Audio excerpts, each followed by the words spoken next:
شعبہ حفظی کے ایک طالب علم سماع نعیم کو دعوت اسٹیج دیتا ہوں کہ وہ آئیں اور اردو زبان میں اپنی تقریر پیش کریں۔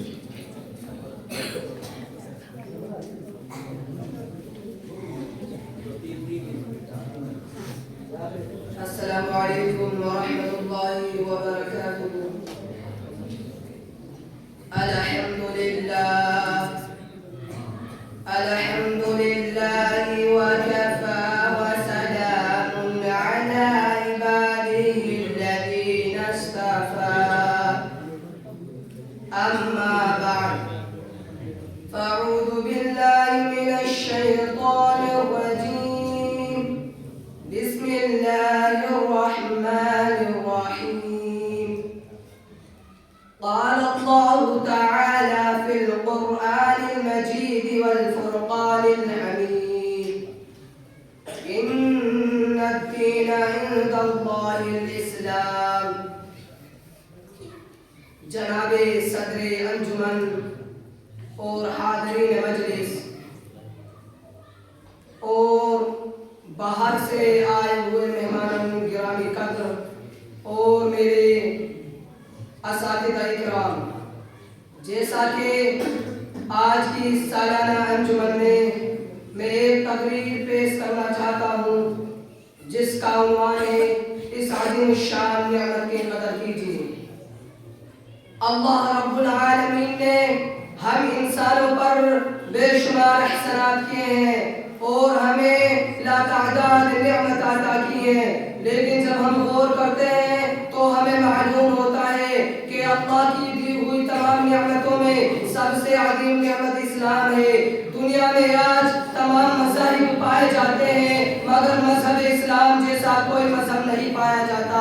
اللہ رب العزت نے اسی مذہب کے بارے میں فرمایا، ان الدین عند اللہ الاسلام، بلا شبہ اللہ کے نزدیک پسندیدہ اور مقبول دین اسلام ہے۔ یہ اسلام دین حق ہے اور یہ اسلام ہر پہلو سے کامل و مکمل ہے۔ پوری دنیا انسانیت کی نجات اس اسلام کی پیروی پر منحصر ہے۔ محترم حضرات، جب اللہ رب العزت نے آمنہ کے لال عبداللہ کے بیٹے محمد رسول اللہ صلی اللہ علیہ وسلم کو حکم دیا کہ تبلیغ کرو، لوگوں کو ایک اللہ کی جانب اسلام کی دعوت دو، چنانچہ آپ صلی اللہ علیہ وسلم نے حکم خداوندی کی تعمیل کی اور جس وقت آپ نے عزم مسلم کیا تو لوگ آپ کے ساتھ مخالف ہونے لگے اور کہنے لگے کہ یہ نوخیز ایک بے معنی کوشش کر رہا ہے۔ کفار مکہ نے ابتدائی میں اس عظیم الشان دعوت کی کوئی اہمیت نہیں دی، لیکن جب مذہب اسلام کی صداقت لوگوں کے دلوں کو منور کرنے لگی تب کفار مکہ کو سخت الجھن ہونے لگی۔ کیا کیا جائے؟ تو ان دشمنان اسلام ابو جہل، ابو لہب اور ان کے ساتھیوں نے مشورہ کیا کہ محمد ابن عبداللہ کی دعوت کو پہلے فلا سودے کر کے روکا جائے، اگر پھر بھی یہ دعوت اسلام سے باز نہ آئے تو دھمکیاں دی جائے۔ چنانچہ آپ صلی اللہ علیہ وسلم کو دھمکیاں دی گئی کہ آپ لوگوں کو مذہب اسلام کی جانب نہ بلائیں اور ہم اس دعوت سے باز آ جائے، اگر آپ نہ مانیں گے تو ہم آپ کو قتل کر دیں گے، آپ کا وجود ہی مٹا دیں گے۔ مگر وہ باطل مذہب کے ماننے والے محمد رسول اللہ صلی اللہ علیہ وسلم کا کچھ نہ کر سکے اور اسلام سے لا کی طرح پھیر کر چلا گیا اور اللہ کا قانون بھی تھوڑا تھوڑا نازل ہوتا رہا اور آپ صلی اللہ علیہ وسلم اس کو لوگوں تک پہنچاتے رہے۔ پھر ایک وقت ایسا بھی آیا کہ اسلام مکمل ہو گیا اور آیت دنیا والوں کے سامنے آ گئی۔ رب کا فرمان ہے، الیوم اکملت لکم دینکم واتممت علیکم نعمتی ورضیت لکم الاسلام دینا۔ یعنی اے مسلمانوں، آج کے دن میں نے تمہارے دین کو مکمل کر دیا اور اپنی نعمت اسلام کو میں نے تم پر پورا کر دیا اور اس مذہب اسلام کو تمہارے دین کی حیثیت سے پسند فرما دیا۔ برادران اسلام، یہ دین مکمل ہو چکا ہے، اب قیامت تک نہ کوئی نبی آئے گا نہ کوئی رسول۔ کتاب اللہ اور سنت رسول اللہ میں جو احکام ہے ہمیں صرف اور صرف انہی پر عمل کرنا ہے۔ اگر ہم نے ان دونوں چیزوں کے خلاف کام کیا تو کل قیامت کے دن ہم جہنم کی آگ سے نہیں بچ سکتے، ہماری وہاں پکڑ ہو جائے گی۔ دنیا میں اللہ نے ہمیں بھیجا ہے تو اس کا بھی ایک مقصد ہے، مگر کتنے افسوس کا مقام ہے آج ہم سب کچھ جانتے ہوئے بھی غلط کاموں کو کرتے ہیں۔ آج ہم اپنے ہاتھوں سے غلط کام کرتے ہیں، ان پیروں سے گناہ کے کام کرنے کی خاطر بھی چلتے ہیں مگر ہم یہ نہیں سوچتے کہ ایک دن موت آئے گی پھر ہم کو ہمارے رشتہ دار گھر سے لے جا کر قبر میں چھوڑ آئیں گے اور پھر میدان محشر بھی سامنے آئے گا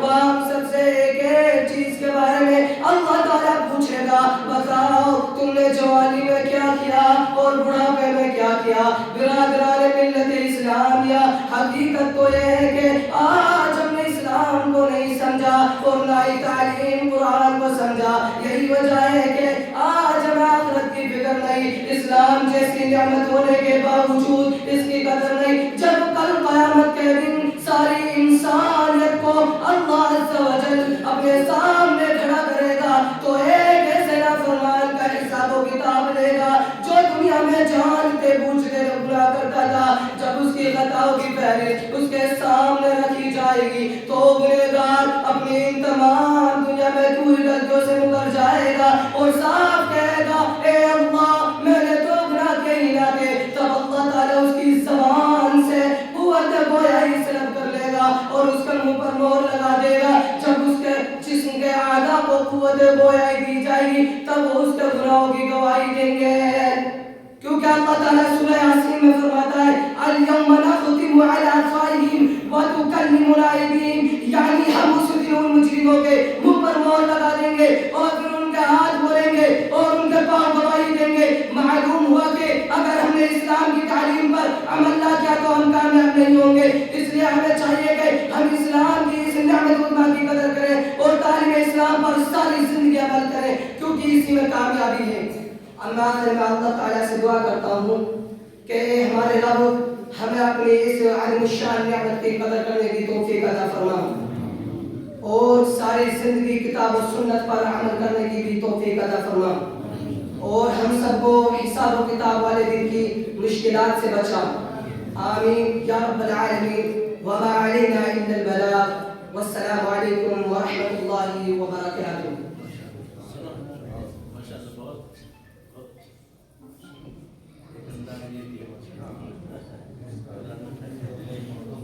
حياكم الله جميعا رفع الله قدركم في الدنيا والآخرة زادكم الله شرفا وعلما من عطائه وفضله مسلسل دوروں سے سالانہ انجمن اور سے کی زرعی پوزیشن میں کئی سارے بچوں نے ماشاءاللہ شاندار پردرشن کیا